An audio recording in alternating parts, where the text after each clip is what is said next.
Sa atong mga pagbasa karon, sa unang pagbasa, ikaduha hangtod sa ebanghelyo, naghatag gid nato og assurance nga dili di ay ang kinabuhi matapos. Kini di nga atong kinabuhi mupadayon ra gyud ni siya. Munang sa mga taong nagtuo Ginoo, way kamatayon.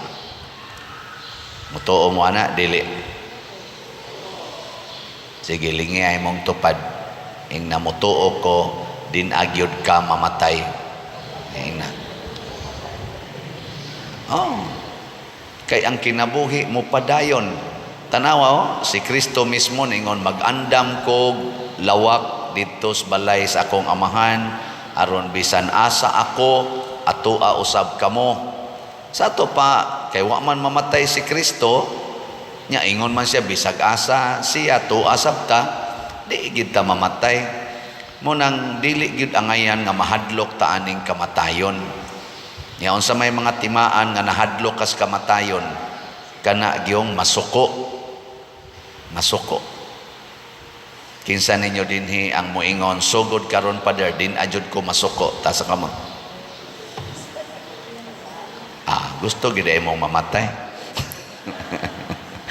Mao na ron kanang gubat ang mga sundao ug ang mga kaatbang nila sama ng Israel, Hamas, Palestina, Russia, Ukraine ug uban pang mga lugar nga naggubat. Ang pagtuo gid ana nila patyon tika para di ko mamatay. Kay nituo man sila nga mamatay gid ta. Mo nang patyon tika aron di ko mamatay. Pero sa atong pagbuhat ana nga patyon nato ato isig katao para secured ta na matay na hinuon ta.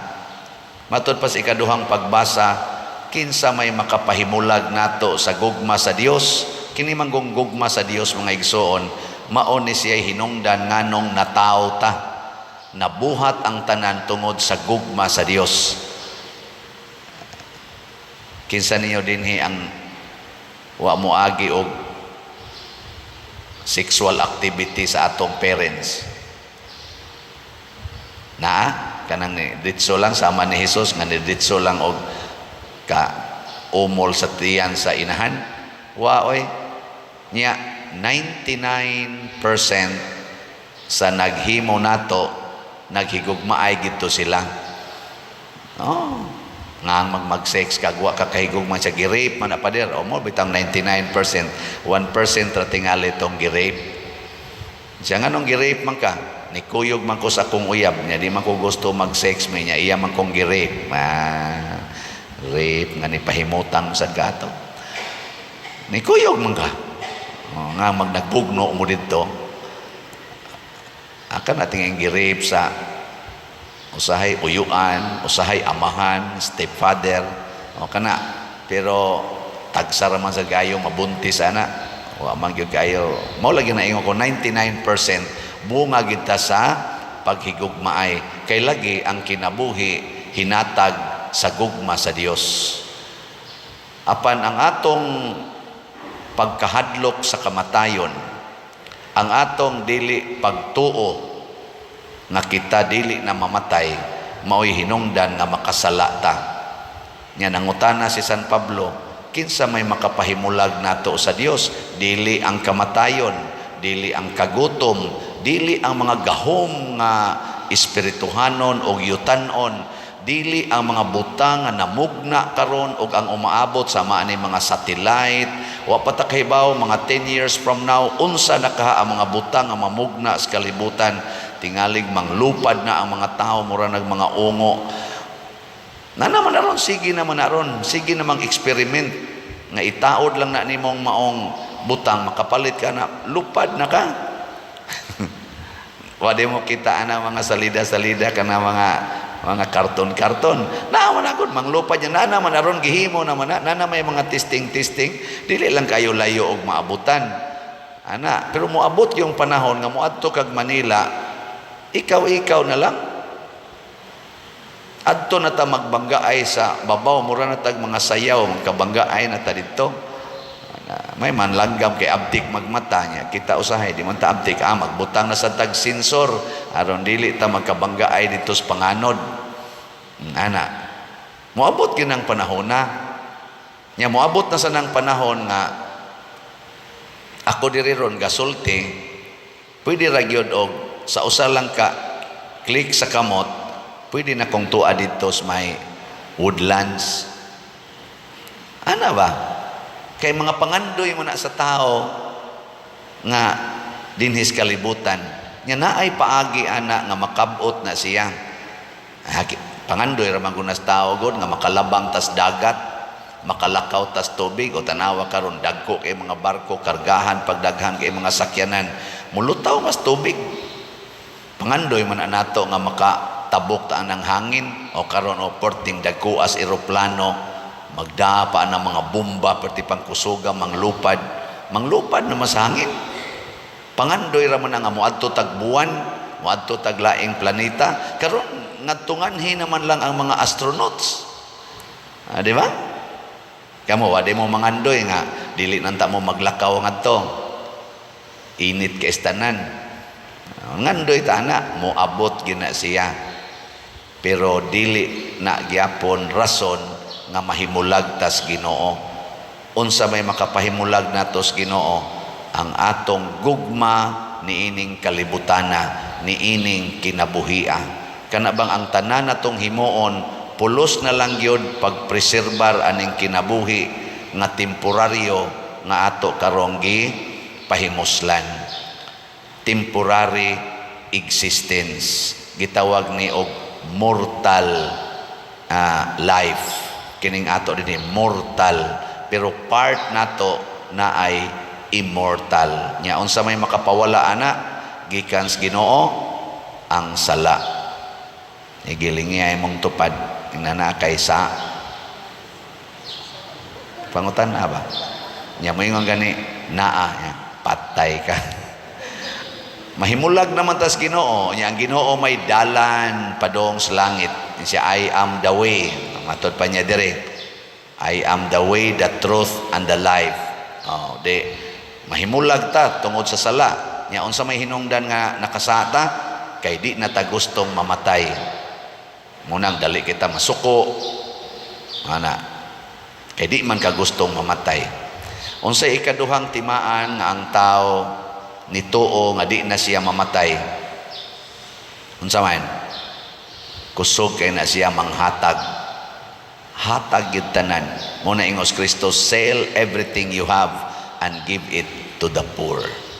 Ihatag gyud na tanan. Kay ngano man kining kinabuhia wa ni siya kapuslanan basta magsigit tag gunit anang naang lumalabay nga butang. Kana bitang musaom ka ngadto laom tubig. Nya mugunit ka didto sa kananaang bato. Unsa may mahitabo nimo? Di ka kabalik nga to babaw. Nya kay di na makakabalik sa babaw, unsa may mahitabo? Patay ka. Mutungagi ka nga to, buhi gid kuan bato. Ako bitaw di kay ko ka maong mulangoy, adi man jud ko ka maong mulangoy sa tinud-anay. Nya nag fishing immersion ko. Nya giingnan ko katong seminarista pa ko ba. Nanguha mi anak ka ng mga unsa nang ilang pile-pile, mga bato, mga ligid, mga kuan niya. Adto dito na kanang mga ito. Nya ingos tatay nako nga katong mananagat. Ali Chris, magkuanta. Ato ring unsa na kanang pugaron unsa na kanang ana butangan nga to kanang net. Nya kuan man mga duha man kadupa ang giladmon. Ingon siya, tabang na kong kuha aning bato. Saom na akong tatay dito, tunga, dako kayong bato, labay nga to, saom na sad. Ako saom rin ko, gunit ko atong bato, yung kadako, di man ko kadaog. Tunga na sa ko, way na da. Saom na sa ko, kato na sang kahoy, yung murag yakal, akong gunitan, di man gyapon ko katunga, ako na sang buhian, tunga na sa ko, wag yung ko'y nakuha. Wadyo ko'y natabang sa kong tatay. Usay, galisod pa kong abot nga dos laom, inigisaom. Dito na lang kustomoy sa baling oy katong nanood na nga to ang mga isda ba. Gasige na lang ko yun. Hala, kanindot. Gasige lang kong tulpok-tulpok. Dito sumabaw ba? Dito sumabaw. Katawa lang akong tatay. Pasabot, di jud ko ka tunga kung mugunit ko. Munang di sa takaabot og langit kung manggunit ta dinhis kalibutan. Practice kita og detachment. Buhii gid na ang naa dinhis kalibutan, kanang imong bana, kanang imong asawa, imong ginikanan, anak, balay, kwarta, gahom, buhii gid na aron tama langit. Sige, katulong lingi sa imong tupad. Ing na siya sugod karon mamuhi na ta. Ing na. Ing na di na ta magsigig kupot aning as kalibutan kay di ta katunga. Di ta katunga patay ta, malumos ta dinhi. Mamuhi na ta. Unsa may resulta sa mga namuhi na malit og slots. Mo ni ako murong i-update sa atong slots, bunga ni sa mga namuhi na inibuhi og tag 1,000, na inibuhi og 100, na inibuhi og 500,000. So sa atong holy pads para sa retreat sa mga pari, ang atong halin niabot nag 88,780 ka slots, na apay 11,220 ka slots nga available. Atong pakpakan ang namalit niini. Tag 100 pesos rani. O nang namuhi sila 100, na 300, na 1,000, nasay tag 3,000 kay naamantaan ni 30 slot challenge tag 3,000 na nasa tay nadawat nga 881 ka 30 slot challenge. Namuhi sila og 3,000. Nya karon ra ni kutob November 7, so pila na lang ka adlaw, 5 na lang. Nya napay 11,220 sa inyong paminaw. Mahurot ni natog palit. Hurot ni kamo no. Og di mahurot sa 7, ilahos na to 9. Kay na pa may 9, November 7 to 9 man. Pero nindot gyud unta November 6 gani, mahurot na ni. Nindot kaayo karong Lunes ba.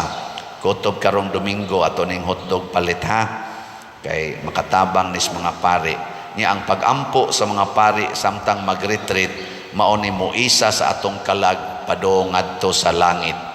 Masuod tas Ginoo. Matod pa diri sa ikaduhang pagbasa, kung ang Ginoo nagpakamatay nato nga mga makasasala, unsa nakaha karon nga suod na tas Ginoo, iya na gitang pakamat. Insa na iya na gitang luwason, dili kita niya balibaran. Kay iya manganitang giluwas kadtong makasasala pata, samot na gidron nga nakigsuod na taniya. Nya ang pagpalit og slots para sa simbahan makapahimo na tong suod sa Ginoo. Ang sa ato sang sitiyo, para sa nis akong birthday, katong manghatag tag bugas sa 3,600 ka mga pamilya, nya mo paayo sa tag mga 60 ka gubaon kaing balay dinis atong parokya, na nasa tay halin sa sitiyo nga 5,147, pero napay 34,853 ka slots nga available. So ato sang pakpakan ang namalit og sitiyo. Salamat kaayo. Ang ato sang DSAP ni-increase ang atong actual cash nga nadawat, niabot nag 74 ka slots, nya 21 slots pa ang wap amarimit nato. Pero wala pay additional nga pledges or additional slot nga nahalin, na apay 45 slot nga available, tag 500,000 per slot. Unsa may atong himuon, mupadayon lang kita pagpamuhi aning mga butang sa kalibutan aron di ta mosangko sa kamatayon nga way katapusan. Nya karon sad open na sad akong GCash, pwede na sad mo makasulod ani. Pero basi kutob ra ni mga 10 days or mga less than 10 days, mapuno na sad ni 500,000 raman. Nya kanisang atong YouTube channel Padresiano Ubod nakadawat na punta anig mga 143,000 pesos atong buwan sa Septembre. Mga tao gyapon ni nga nibuhi silang kwarta. Ano na sa mga scammer. Ay, likay-likay lang sa tanang scammer. Ang Ginoo diri sa atong salmo nagpahinomdom ang Ginoo maayo og maluluyon. Yes, daghantag mga sala. Kaako, kamo naamoy sa, ako nasa ko'y sala. Pero ang Ginoo maayo og maluluyon. Every time nga muduol ta niya samtang buhi pata, automatic ginang iyatang pasayloon. Kay maayo siyag maluluyon. Nya kung mamatay sa tang adunay dala nga gamayng mga sala nga dili angayang ibutang ta sa impierno, adto ta ibutang sa purgatorio. Matod pa ni San Juan sa iyang unang sulat, duna may mga sala nga dili ikamatay, duna say sala nga ikamatay. Ato nang gitawag og venial sins ang dili ikamatay, nga ang ikamatay mortal sins. Kung mamatay tang naay mga venial sins adto sa tas purgatorio, nya tungod kay ang Ginoo maayo man og maluluyon, ang mga pag-ampo sa mga buhi pa kay part man ta sa gitawag og the whole body of Christ. Kita may gitawag og militant church, nya naa sa ang nas purgatorio gitawag og suffering church, ang tuas langit gitawag og triumphant church. Ang mga pag-ampo sa militant church makatabang sa naa sa suffering church. Ang mga pag-ampo sa triumphant church, ang mga santos, ang ilang intercession makatabang sa natong mga militant church. So kitay mutabag ampo para sa tuas purgatorio, ni ang tua na sa langit sila na sa imo ampo para nato nga padong pang mamatay din his kalibutan. Ana militant patyunon ang tawag ana, patyunon. Ingon sila di pa diri nagpanaw. Ako di ko ganahan mo tawagan ng magpanaw, patyunon. Kay nindot nang maghuna-huna ka nga patyunon ta dinhis kalibutan, pero tu ay sunod. Tay sunod gitawag og triumphant church. Pwede sa tag mahasulod sa suffering church, pero mas nindot gyud nga di ta masulod sa suffering church, dritso na tas triumphant church. Unsaon man buhii gyud ang tanan nimong gikuptan aning kalibutana, buhii sila according to God's standard. Unsaon man itabang sa simbahan, itabang sa mga kabos. Nya dinhi simbahan itabang pinaagis pag-donate. Nya sa ato dinhing parokya kaning ato mga slots. Ug adto kaslaing simbahan naasad sila'y pamaagi dito unsay mga paagis donation, hala donate dito. Muangkon bakag usa ka lingkuranan kay nag-fundraising para sa lingkuranan, muangkon baka pagpalit anang na ang mga kinahanglanon sama anang sound system kay dako-dako kag kwarta, mga electric fans kay limuot kaayo. Hala, i-donate na dito, buhiin ang kwarta nimong siging tigom diha. Nga dinis ato holy pads, sitio og disap ang atong mga slots. Kadindot kung ato ning i-focus ang atong kaugalingon niini. Wala na gyud tay kamatayon, pirmi na tang buhi. Bisan og di pa ta mamatay, ang atong kinabuhi mura nagtuas langit. Maghatag og kalipay sa uban, nya permanente sa tang malipayon bisag daghan pang mga problema. Kay nothing can separate us from the love of Christ.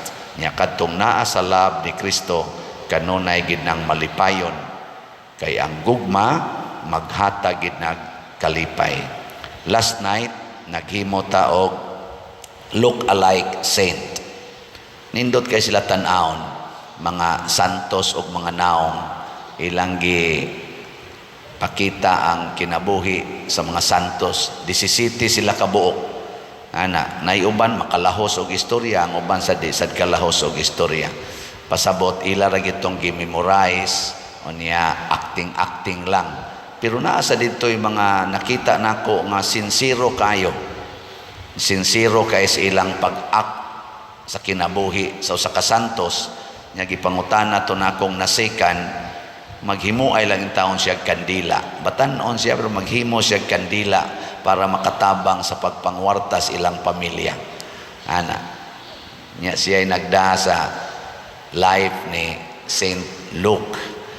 May sa kanyang pagkasulti. May kay mura magiyang gibutang siyang kasing-kasing. Nya siya paginasikan. So nakadawat siya 3,000 sa iyang pagkamaayong musulti. Nasikan pagyod 8,000. Nya ako day siyang gipangutana, unsa may mong isulti karon? Ingon ni siya, dako na kinig ikatabang sa among kapilya, Father. Wa siya maghuna-huna nga madi na jud ko kapanghimog kandila ani pila ka adlaw. Ang iya, dako nig ikatabang sa among kapilya, Father. Nakaana ko nindutag mapari ning bataa. Basim pa di ay. Okay, mura pagparionon to siya naong di pa sa katuyawan on sa tinudan pero bangangon-huna niya ba pirming naa sa simbahan bisan sa iyang kalisod gahuna-huna siya sa simbahan kana mo yung mga di gyud mahimulag sa kalipay ni Kristo. Nindog na ta.